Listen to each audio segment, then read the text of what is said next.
Week 1 of the NFL has come and gone, and from a survivor pool standpoint, it was carnage. I mean, dead bodies everywhere. We will set you up with the right Week 2 picks for those who survived. We'll dip into the mailbag a little bit, and we will pause briefly to mourn those who lost their survivor lives in Week 1, like this guy. I see dead people. Yep, no pulse. All coming up next.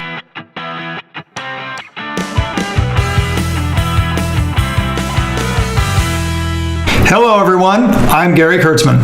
And I'm Eric Lee. We are the Fantasy Football Consultants. And what a frustrating Week 1, Gary. I mean, I couldn't wait to just rant on this video. On behalf of all my 14 followers who picked the Saints, first of all, I apologize. I really thought that they were going to win. Vegas apologizes, too. They thought the Saints were going to win. Oh, yeah, man, Eric, what a blood. The offense came through. I expected that. The Saints offense.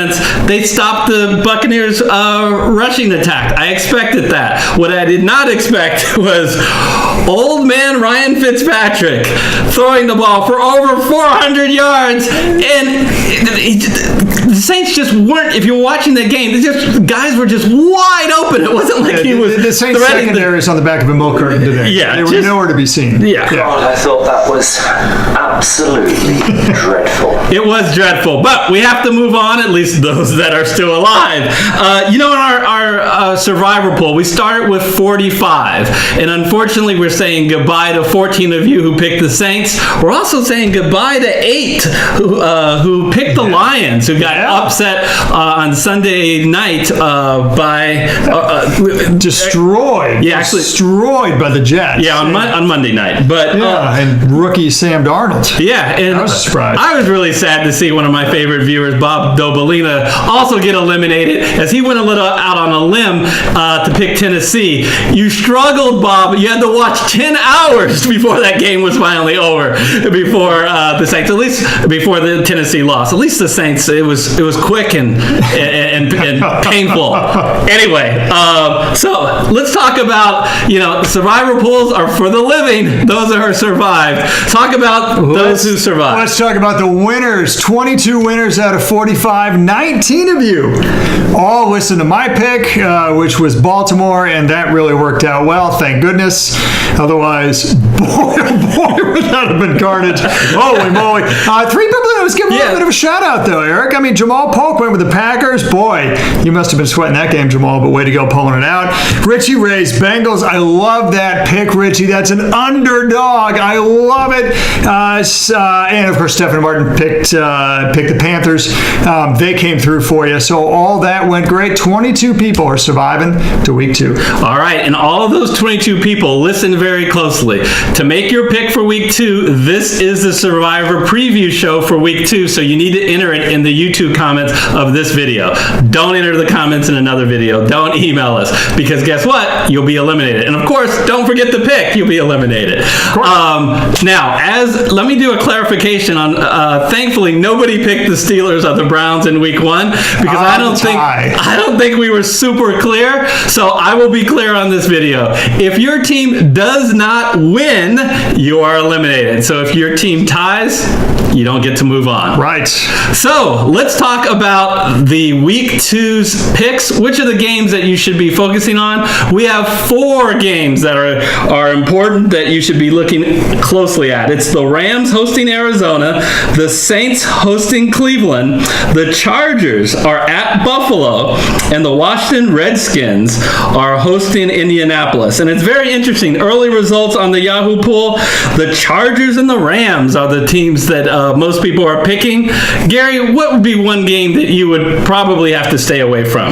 Well, actually, I like all 4, to be honest with you. So it's a little bit tough. The team that I am not picking is the New Orleans Saints, and I understand. It didn't work out for me in Week 1. It did not work out in Week 1. Do you really think the Saints are going to go 0-2? I guess is the question. No, and the better question is, how much stock do you want to put in exactly one game of football? I just want to remind viewers of this. Preseason, everybody thought that New Orleans offense was a top 10 offense. offense, and most people thought, and certainly all the rankings would support, that they have a top 10 defense. Certainly, top 10 offense showed up in week 1. Top 10 defense was nowhere to be seen. I really think that gets rectified in short order. I think, frankly, they needed a slap in the face to kind of get things going. Same thing happened last year. They ended up the 6th best defense in the NFL, but of course they laid an egg in weeks 1 and week 2. I do like the New Orleans Saints over Cleveland. I think they're a much better team. Cleveland has a long way to go still before they can call themselves a playoff team. But, I did see week 1, and I just like the LA Chargers a little more, so I'm staying away from New Orleans. And the Browns did make significant improvements in the offseason. I mean, last year they were winless. This year they're undefeated. So, and winless. Hey, we leave that out. And between Josh Gordon and Jarvis Landry, will they be able to expose the Saints secondary?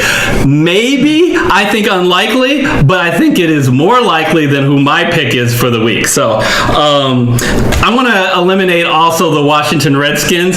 If you are one of those big-time gamblers, especially if you're in the massive pool, this is the pick for you. Only 4% of the people on Yahoo are picking Washington this week, and Washington should win.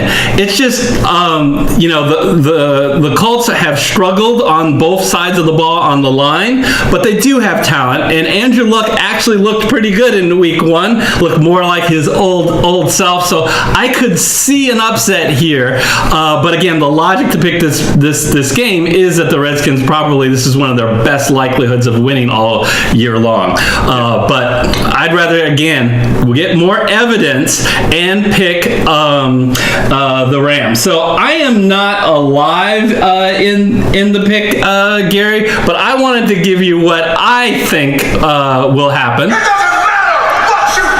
Thank you, sound guy. It doesn't matter because I'm out, but I am going to go with the Rams. I think the Rams, Gary, are probably my week 1 favorite to win the Super Bowl. I think they're that good. They made a lot of acquisitions, and the question to me in my mind is how well would it gel, and they gelled well. And their future value actually is not that high. The only games that I think that are even close to being as good as this game, the Rams playing Arizona, is when they host their other division rivals, San Francisco and the Seahawks. But A, I think the Seahawks and the Niners are better than Arizona, and B, those games are so late in the season. Yeah. I mean, the Niners are in week 17. You may not even get around to picking the Rams. So pick them this week while you have a great matchup. Absolutely. And my matchup, at least the game that I'm going with this week, you've got your the other LA team now, Chargers versus Buffalo. Guys, I'm on the record of going on an anti-Buffalo strategy this week. Think of Buffalo this year as like Cleveland last year. Not saying they're going to go 0-16, but they might go 0-16. Look, here's the deal. Nathan Peterman, total disaster. I honestly believe their head coach, after about the first, call it 20 minutes of play, was saying to himself, "Let this be a reminder to you all that this organization will not tolerate failure." He got the quick hook. What? Josh Allen, pride of Wyoming, Mountain West Conference, came in, did decently, although less than 100 yards and no touchdowns. Look, he's a rookie, folks. This is the primary reason.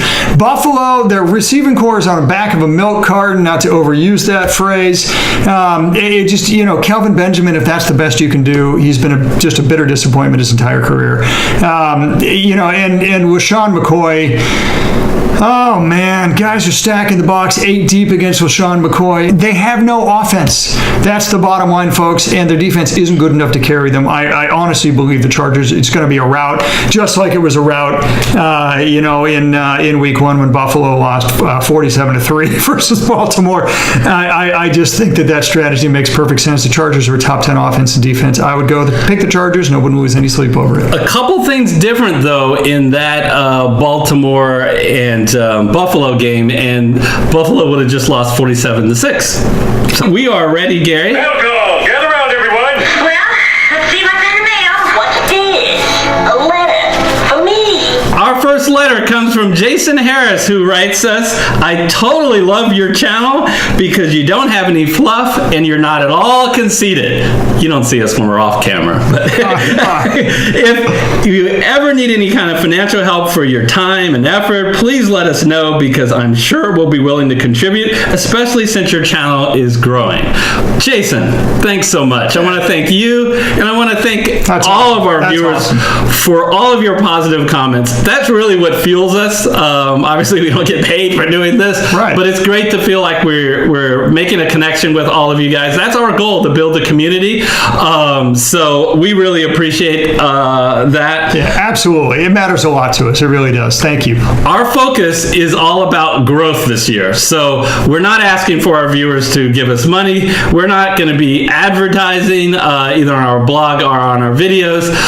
If you want to support the show, if you want to help us out, here's how you do it. You do these two things. The first of which is, if you haven't yet, and I know we have a lot of viewers who watch our shows who have not subscribed yet, please just go ahead and hit the red button and click subscribe, and then hit the bell icon to be notified.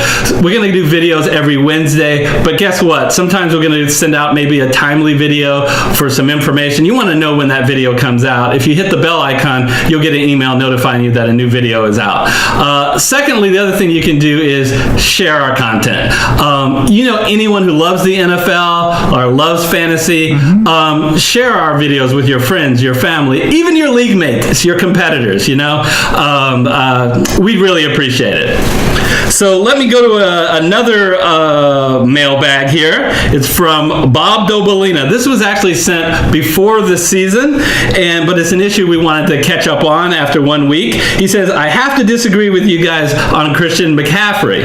Okay. I think he will outperform most expectations. He even commented a little bit about admitting that it's coach speak, but Ron Rivera said that he wants to get him about 25 to 30 touches a game. Right. Now, we have the ability, Gary, of now seeing week one's results. What are your thoughts now about Christian McCaffrey? My thoughts now are the same as what they were before. First of all, Christian McCaffrey, electric athlete. Love the guy. And I'd love to see him get 25 to 30 touches. I would. A lot of people believed Ron Rivera and forecast and projected him at the, say, 25 touch marks, including a lot of our major competitors. But the reality is that's almost mathematically impossible on this team because there are only so many touches to go around. And when you've got Cam Newton carrying the ball 7 to 8 times a game, and for that matter, McCaffrey's not the only running back. And you know that they're going to give 4 or 5 carries to other running backs because NFL teams always do, right? So you never get 100% of the share. So the bottom line is this, okay? McCaffrey touched the ball 15 times last year. 7 catches, 8 yards. 7 catches is a ceiling. Nobody, not even Kareem Hunt or Alvin Kamara, catches the ball much more than 7 times a game. The question is, can he get 17, 18 carries a game to justify the 25 touch level? And there's just no way. Look, he got 9 carries in week 1. He averaged 8 carries all of last year. That's roughly what the expectation should be. Even if he goes up to 10, you're still talking about, 16, 17 touches per game. That's far from 25. That's what you would need to have him exceed expectations, and I just don't see it.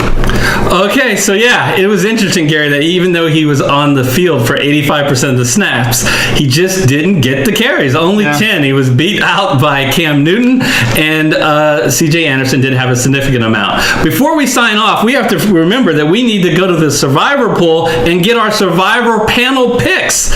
So, we know that Gary is going with the Chargers. Yes, and I'm out, but my pick in Las Vegas picks of the Rams. Let's see what Coco goes with.